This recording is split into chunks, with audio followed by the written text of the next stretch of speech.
Olá pessoas, quem fala aqui é Belmiro, bem-vindos e bem-vindas ao nosso podcast. Esse podcast da Estúdio Sala de Aula, gravado com o aplicativo Anchor, Anchor.fm.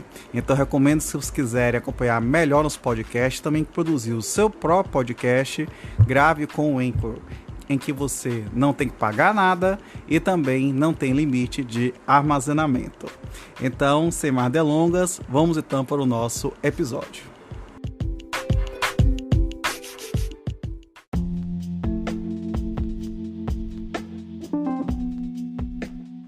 Lei 9.613, de 3 de março de 98, dispõe sobre os crimes de lavagem ou ocultação de bens, direitos e valores, a prevenção da utilização do sistema financeiro para os ilícitos previstos nesta lei, cria o Conselho de Controle de Atividades Financeiras, COAF, e dá outras providências.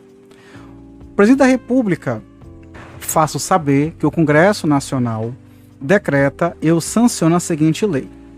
Capítulo 1 dos crimes de lavagem ou ocultação de bens, direitos e valores. Artigo 1º.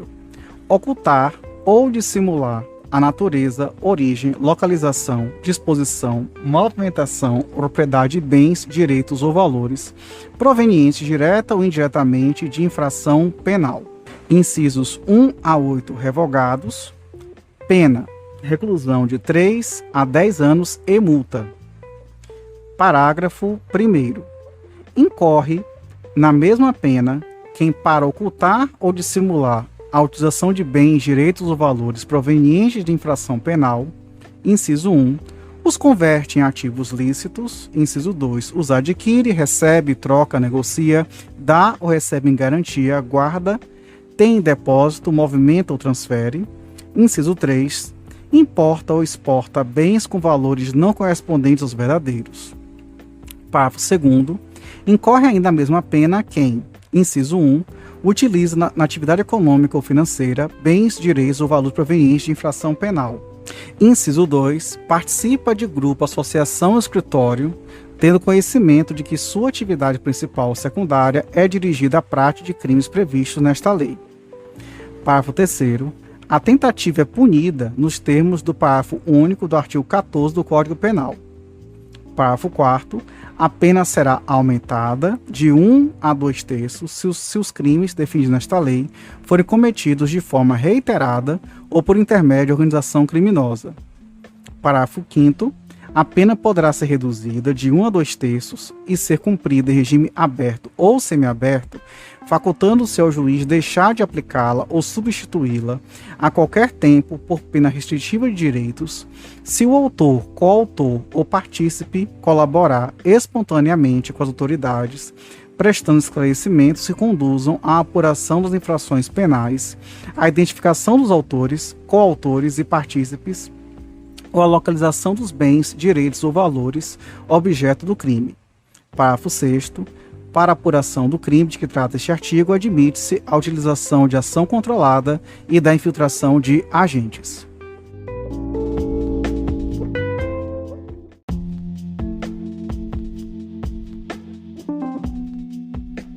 Capítulo 2. Disposições processuais especiais. Artigo 2º.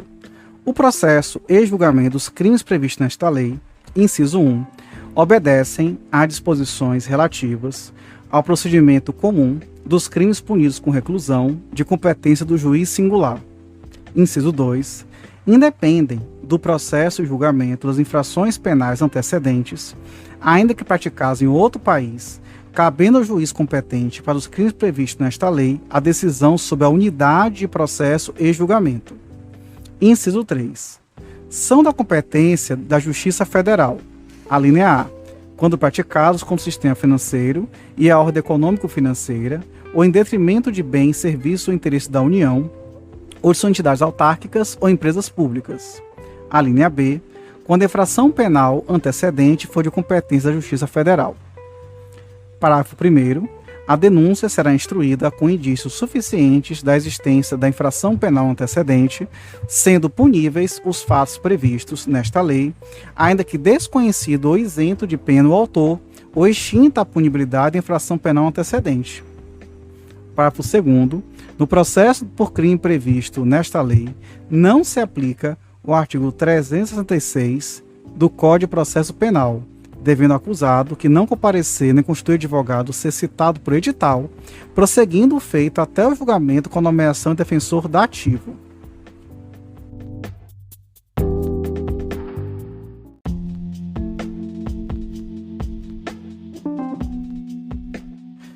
Artigo 3º, revogado pela Lei 12.683 de 2012.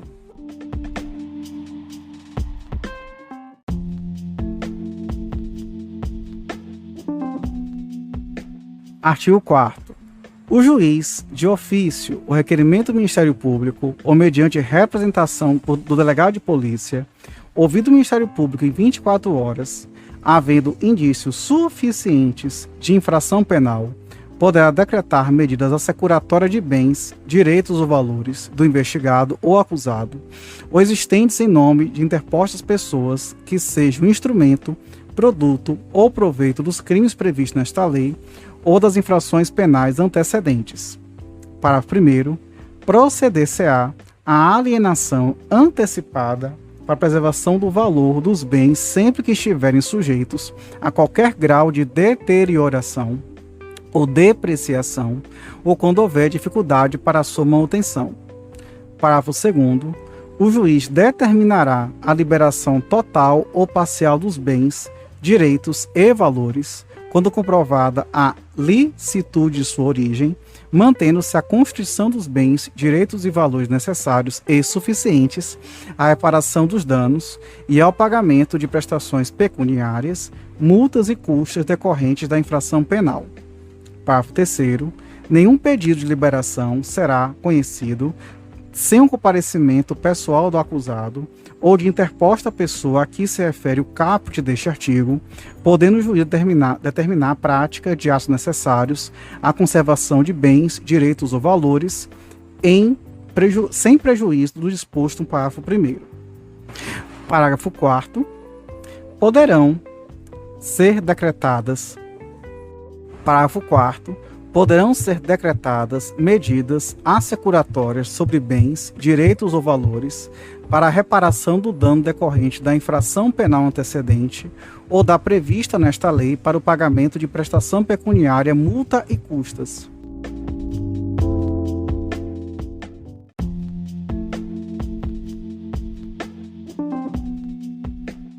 Artigo 4º-A. A alienação antecipada para a preservação de valor de bens sob constituição será decretada pelo juiz de ofício a requerimento do Ministério Público ou por solicitação da parte interessada, mediante petição autônoma, que será autuada em apartado e cujos autos terão tramitação em separado em relação ao processo principal. Parágrafo 1º. O requerimento de alienação deverá conter a relação de todos os demais bens, com a descrição e a especificação de cada um deles, e informações sobre quem os detém e local onde se encontram. Parágrafo 2º. O juiz determinará a avaliação dos bens nos autos apartados e intimará o Ministério Público. Parágrafo 3º. Feita a avaliação e dirimidas eventuais divergências sobre o respectivo laudo, o juiz por sentença homologará o valor atribuído aos bens e determinará que sejam alienados em leilão ou pregão, preferencialmente eletrônico, por valor não inferior a 75% da avaliação. Parágrafo 4º. Realizado o leilão, a quantia apurada será depositada em conta judicial remunerada, adotando-se a seguinte disciplina. Inciso 1. Nos processos de competência da Justiça Federal e da Justiça do Distrito Federal. A linha A. Os depósitos serão efetuados na Caixa Econômica Federal ou instituição financeira pública mediante documento adequado para essa finalidade. A linha B. Os depósitos serão repassados pela Caixa Econômica Federal ou por outra instituição financeira pública para a conta única do Tesouro Nacional, independentemente de qualquer formalidade, no prazo de 24 horas. E, a linha C. Os valores devolvidos pela Caixa Econômica Federal ou por instituição financeira pública serão debitados à conta única do Tesouro Nacional em subconta de restituição. Inciso 2. Nos processos de competência da Justiça dos Estados, a linha A, os depósitos serão efetuados em instituição financeira designada em lei, preferencialmente pública de cada Estado ou, na sua ausência, instituição financeira pública da União. A linha B, os depósitos serão repassados para a conta única de cada Estado na forma da respectiva legislação. Parágrafo 5º. Mediante ordem da autoridade judicial, o valor do depósito, após o trânsito em julgado da sentença proferida na ação penal, será: inciso 1, em caso de sentença condenatória, nos processos de competência da Justiça Federal e da Justiça do Distrito Federal, incorporado definitivamente ao patrimônio da União, e nos processos de competência da Justiça Estadual, incorporado ao patrimônio do Estado respectivo. Inciso 2, em caso de sentença absolutória extintiva de punibilidade, colocada à disposição do réu pela instituição financeira, acrescida a remuneração da conta judicial. Parágrafo 6º. A instituição financeira depositária manterá controle dos valores depositados ou devolvidos. Parágrafo 7º. Serão deduzidos da quantia apurada no leilão todos os tributos e multas incidentes sobre o bem alienado, sem prejuízo de iniciativas que, no âmbito da competência de cada ente da federação, venham a desonerar bens sob constituição judicial daquele ônus. Parágrafo 8º. Feito o depósito a que se refere o parágrafo 4º deste artigo, os autos da alienação serão apensados ao processo principal. Parágrafo 9º. Terão apenas efeito devolutivo os recursos interpostos contra as decisões proferidas no curso do procedimento previsto neste artigo. Parágrafo 10. Sobrevindo o trânsito em julgado de sentença penal condenatória, o juiz decretará em favor, conforme o caso da União ou do Estado, inciso 1, a perda dos valores depositados na conta remunerada e da fiança, inciso 2, a perda dos bens não alienados antecipadamente e daqueles aos quais não foi dada destinação prévia, e, inciso 3, a perda dos bens não reclamados no prazo de 90 dias após o trânsito em julgado a sentença condenatória, ressalvado o direito de lesado ou terceiro de boa-fé. Parágrafo 11. Os bens a que se referem os incisos 2 e 3 do parágrafo 10 deste artigo serão adjudicados ou levados a leilão, depositando-se o saldo na conta única do respectivo ente. Parágrafo 12. O juiz determinará ao registro público competente que emita documento de habilitação à circulação e utilização dos bens colocados sob o uso e custódia das entidades que se refere o caput deste artigo. Parágrafo 13. Os recursos decorrentes da alienação antecipada de bens, direitos e valores oriundos do crime, de tráfico ilícito de drogas e que tenham sido objeto de dissimulação e ocultação nos termos desta lei, permanecem submetidos à disciplina definida em lei específica.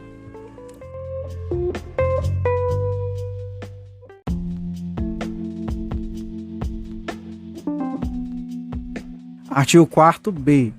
A ordem de prisão de pessoas ou as medidas assecuratórias de bens, direitos ou valores poderão ser suspensas pelo juiz, ouvido o Ministério Público, quando a sua execução imediata puder comprometer as investigações.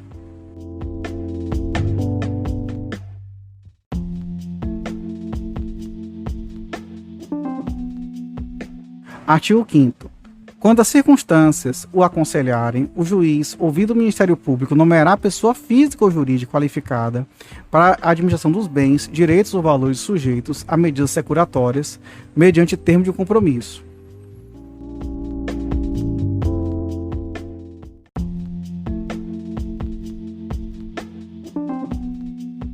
Artigo 6º. A pessoa responsável pela administração dos bens, inciso 1, fará jus a uma remuneração fixada pelo juiz, que será satisfeita com o produto dos bens objeto da administração. Inciso 2. Prestará, por determinação judicial, informações periódicas da situação dos bens sob sua administração, bem como explicações e detalhamentos sobre investimentos e reinvestimentos realizados. Parágrafo único. Os atos relativos à administração dos bens sujeitos a medidas assecuratórias serão levados ao conhecimento do Ministério Público e requererá o que entender cabível.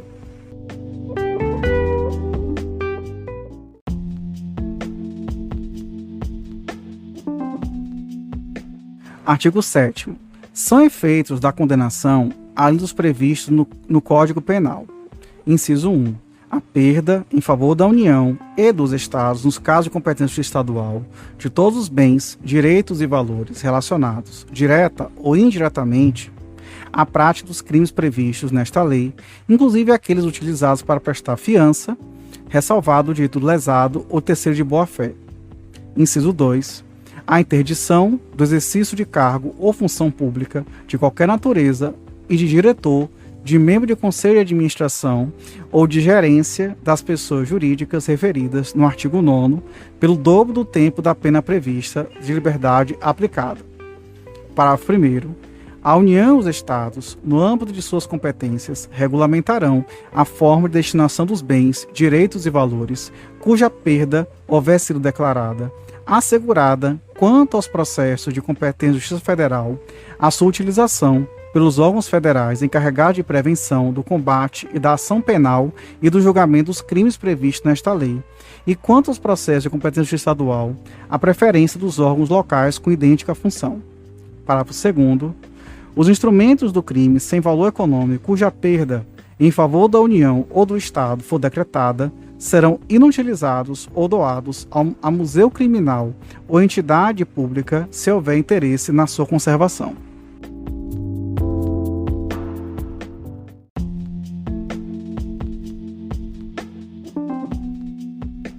Capítulo 4. Dos bens, direitos ou valores oriundos de crimes praticados no estrangeiro. Artigo 8º.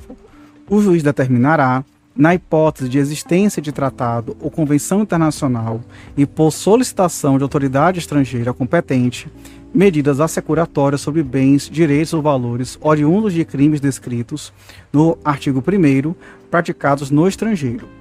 Parágrafo 1º. Aplica-se o disposto neste artigo, independentemente de tratado ou convenção internacional, quando o governo do país da autoridade solicitante prometer reciprocidade ao Brasil. Parágrafo 2º. Na falta de tratado ou convenção, os bens, direitos ou valores privados sujeitos a medidas assecuratórias por solicitação de autoridade estrangeira competente ou os recursos provenientes de sua alienação serão repartidos entre o Estado requerente e o Brasil na proporção de metade, ressalvado o direito do lesado ou terceiro de boa-fé.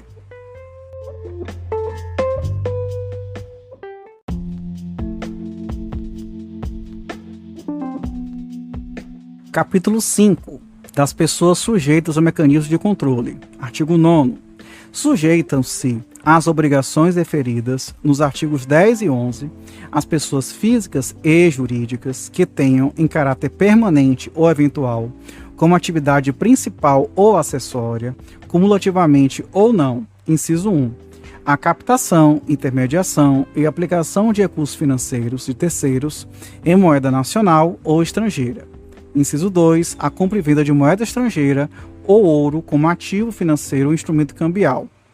Inciso 3, a custódia, emissão, distribuição, liquidação, negociação, intermediação ou administração de títulos ou valores mobiliários. Parágrafo único. Sujeitam-se às mesmas obrigações. Inciso 1, as bolsas de valores, as bolsas de mercadorias, os ou futuros e o sistema de negociação do mercado de balcão organizado. Inciso 2, as seguradoras e as corretoras de seguros e as entidades de previdência complementar ou de capitalização. Inciso 3, as administradoras de cartões de credenciamento ou cartões de crédito, bem como as administradoras de consórcios para aquisição de bens ou serviços. Inciso 4, as administradoras ou empresas que se utilizam de cartão ou qualquer outro meio eletrônico magnético equivalente que permita a transferência de fundos. Inciso 5, as empresas de arrendamento mercantil, leasing, as empresas de fomento comercial, factoring e as empresas simples de crédito, ESC. Inciso 6, as sociedades que, mediante sorteio, método assemelhado, exploração de loterias, inclusive de apostas de cota fixa, ou outra sistemática de captação de apostas com pagamentos de prêmios, realiza distribuição de dinheiro, de bens móveis, de bens imóveis e de outras mercadorias ou serviços, bem como concedam descontos na sua aquisição ou contratação. Inciso 7. As filiais ou representações de entes estrangeiros que exerçam no Brasil qualquer das atividades listadas neste artigo, ainda que de forma eventual. Inciso 8. As demais entidades cujo funcionamento dependa de autorização de órgão regulador de mercados financeiros, de câmbio de capitais e de seguros. Inciso 9. As pessoas físicas ou jurídicas nacionais ou estrangeiras que operem no Brasil como agentes, dirigentes, procuradoras, comissionárias ou por qualquer forma representem interesses de ente estrangeiro que exerça qualquer atividade referida nesse artigo. Inciso 10. As pessoas físicas ou jurídicas que exerçam atividade de promoção imobiliária ou compra e venda de imóveis. Inciso 11. As pessoas físicas ou jurídicas que comercializem joias, pedras e metais preciosos, objetos de arte e antiguidades. Inciso 12. As pessoas físicas ou jurídicas que comercializem bens de luxo ou de alto valor, intermediem a sua comercialização ou exerçam atividades que envolvam grande volume de recursos em sua espécie. Inciso 13. As juntas comerciais e registros públicos. Inciso 14. As pessoas físicas ou jurídicas que prestem, mesmo que eventualmente, serviços de assessoria, consultoria, contadoria, auditoria, aconselhamento ou assistência de qualquer natureza em operações. A linha A, de compra e venda de imóveis, estabelecimentos comerciais ou industriais, ou participação societária com a natureza. A linha B, gestão de fundos, valores mobiliários ou outros ativos. A linha C, de abertura ou gestão de contas bancárias de poupança, investimento ou valores mobiliários. A linha D, de criação, exploração ou gestão de sociedades de qualquer natureza, fundações, fundos fiduciários ou estruturas análogas. A linha E, financeiras, societárias ou imobiliárias. E a linha F, de alienação ou aquisição de direitos sobre contratos relacionados a atividades desportivas ou artísticas profissionais. Inciso 15. As pessoas físicas ou jurídicas que atuam na promoção, intermediação, comercialização, agenciamento ou negociação de direitos de transferência de atletas, artistas ou feiras de exposição ou eventos similares. Inciso 16. As empresas de transporte e guarda de valores. Inciso 17. As pessoas físicas ou jurídicas que comercializem bens de alto valor de origem rural ou animal ou intermediem a sua comercialização. Inciso 18. As dependências no exterior das entidades mencionadas neste artigo por meio de sua matriz no Brasil, relativamente aos residentes no país.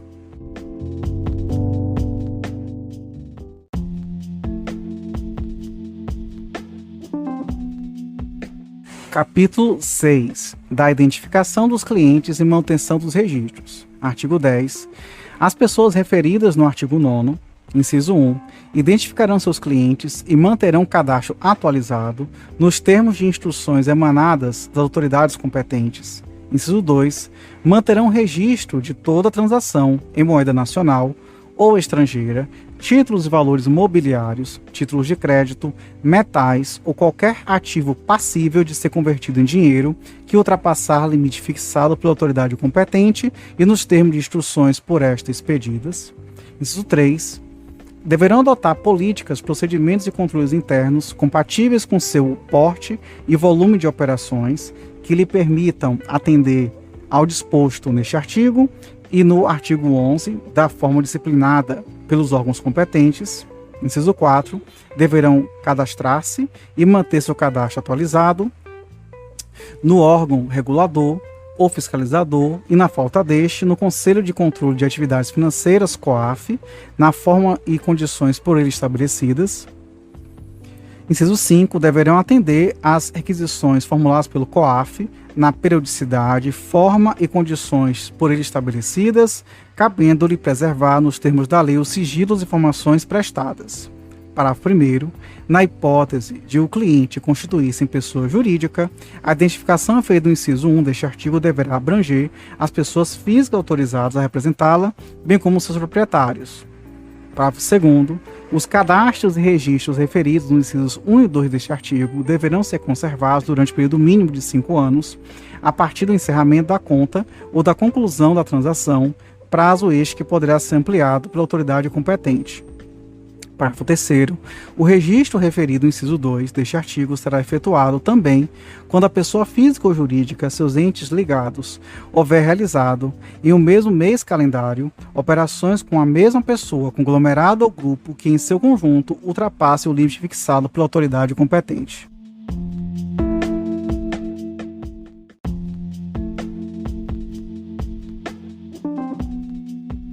Capítulo 7 da Comunicação de Operações Financeiras. Artigo 11.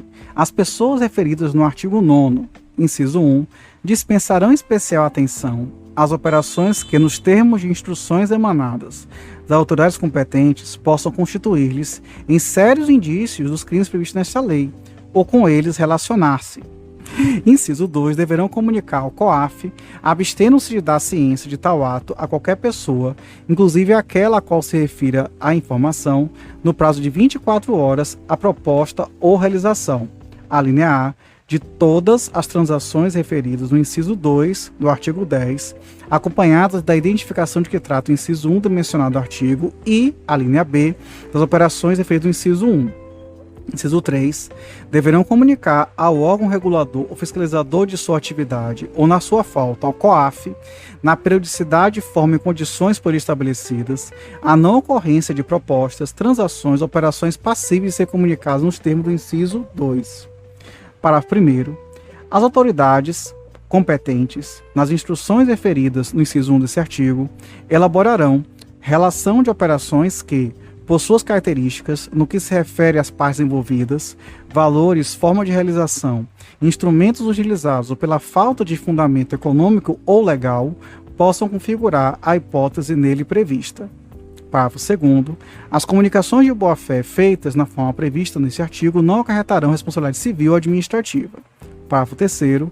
O COAF disponibilizará as comunicações recebidas com base no inciso 2 do caput aos respectivos órgãos responsáveis pela regulação ou fiscalização das pessoas que se refere o artigo 9º.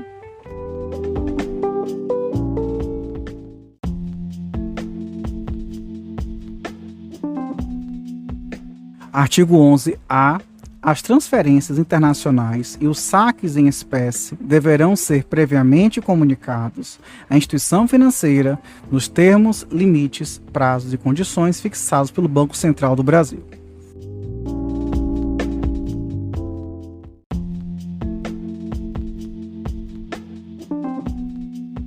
Capítulo 8 da Responsabilidade Administrativa. Artigo 12.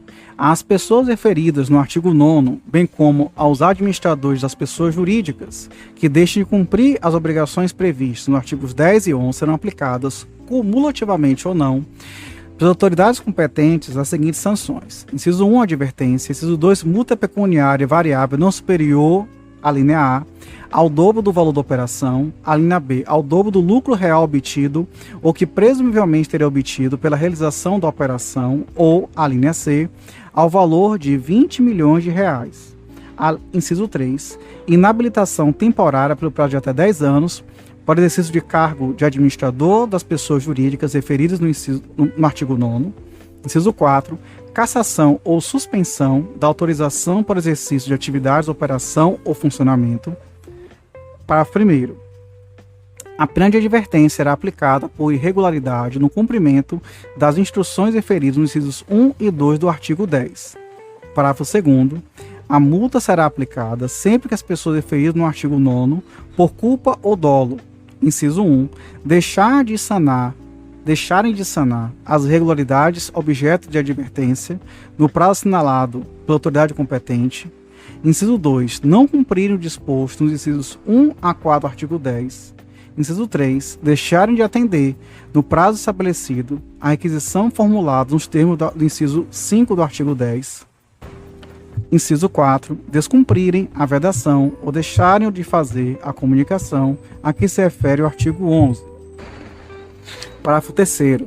A inabilitação temporária será aplicada quando forem verificadas infrações graves quanto ao cumprimento das obrigações resultantes nesta lei ou quando ocorrer reincidência específica devidamente caracterizada em transgressões anteriormente punidas com multa.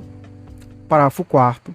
A cassação da autorização será aplicada nos casos de reincidência específica de infrações anteriormente punidas, com pena prevista no inciso 3 do caput deste artigo.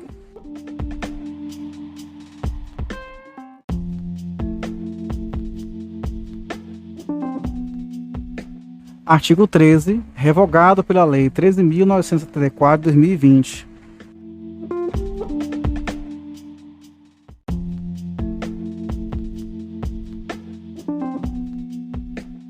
Capítulo 9 do Conselho de Controle de Atividades Financeiras. Artigo 14. É criado, no âmbito do Ministério da Fazenda, o Conselho de Controle de Atividades Financeiras, COAF, com a finalidade de disciplinar, aplicar penas administrativas, receber, examinar e identificar as ocorrências suspeitas de atividades ilícitas previstas nesta lei, sem prejuízo da competência de outros órgãos e entidades. Parágrafo 1º. As instruções referidas no artigo 10, destinadas às pessoas mencionadas no artigo 9º, para as quais não exista órgão próprio, fiscalizador ou regulador, serão expedidas pelo COAF, competindo-lhe, para esses casos, a definição das pessoas abrangidas e a aplicação das sanções enumeradas no artigo 12. Parágrafo 2º. O COAF deverá ainda coordenar e propor mecanismos de cooperação e de troca de informações que viabilizem ações rápidas e eficientes no combate à ocultação ou dissimulação de bens, direitos e valores. Parágrafo 3º. O COAF poderá requerer aos órgãos da administração pública as informações cadastrais bancárias e financeiras de pessoas envolvidas em atividades suspeitas.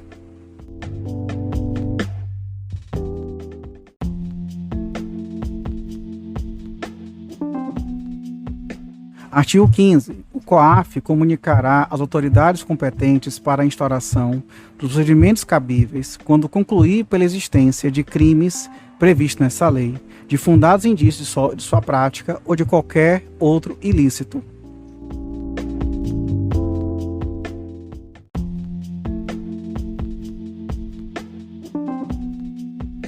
Artigo 16. Revogado pela Lei 13.974 de 2000.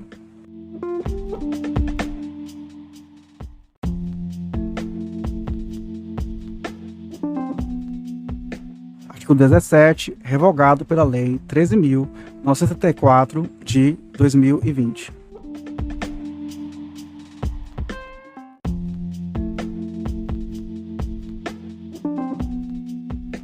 Capítulo 10. Disposições gerais. Artigo 17-A. Aplicam-se subsidiariamente as disposições do Decreto-Lei 3.689 de 41, Código de Processo Penal, no que não forem incompatíveis com esta lei.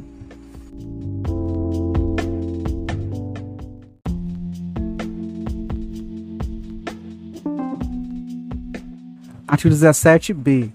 A autoridade policial e o Ministério Público terão acesso exclusivamente aos dados cadastrais do investigado que informam qualificação pessoal, filiação e endereço, independentemente de autorização judicial, mantidos pela Justiça Eleitoral, pelas empresas telefônicas, pelas instituições financeiras, provedores de internet e pelos administradores de cartão de crédito.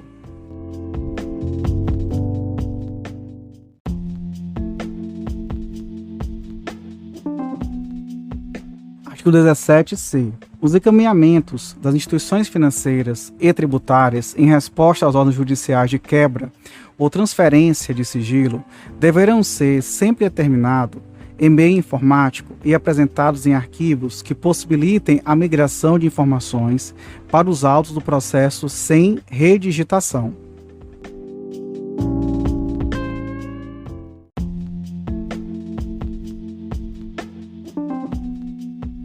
Artigo 17-D. Em caso de indiciamento de servidor público, este será afastado, sem prejuízo de remuneração e demais direitos previstos em lei, até que o juiz competente autorize, decisão fundamentada, o seu retorno.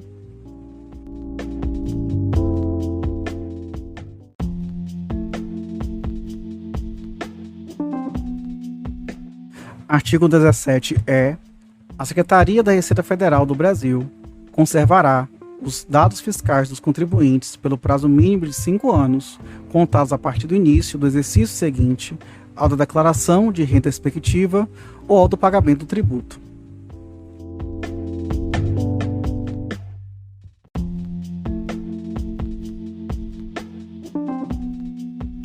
Artigo 18. Esta lei entra em vigor na data da sua publicação.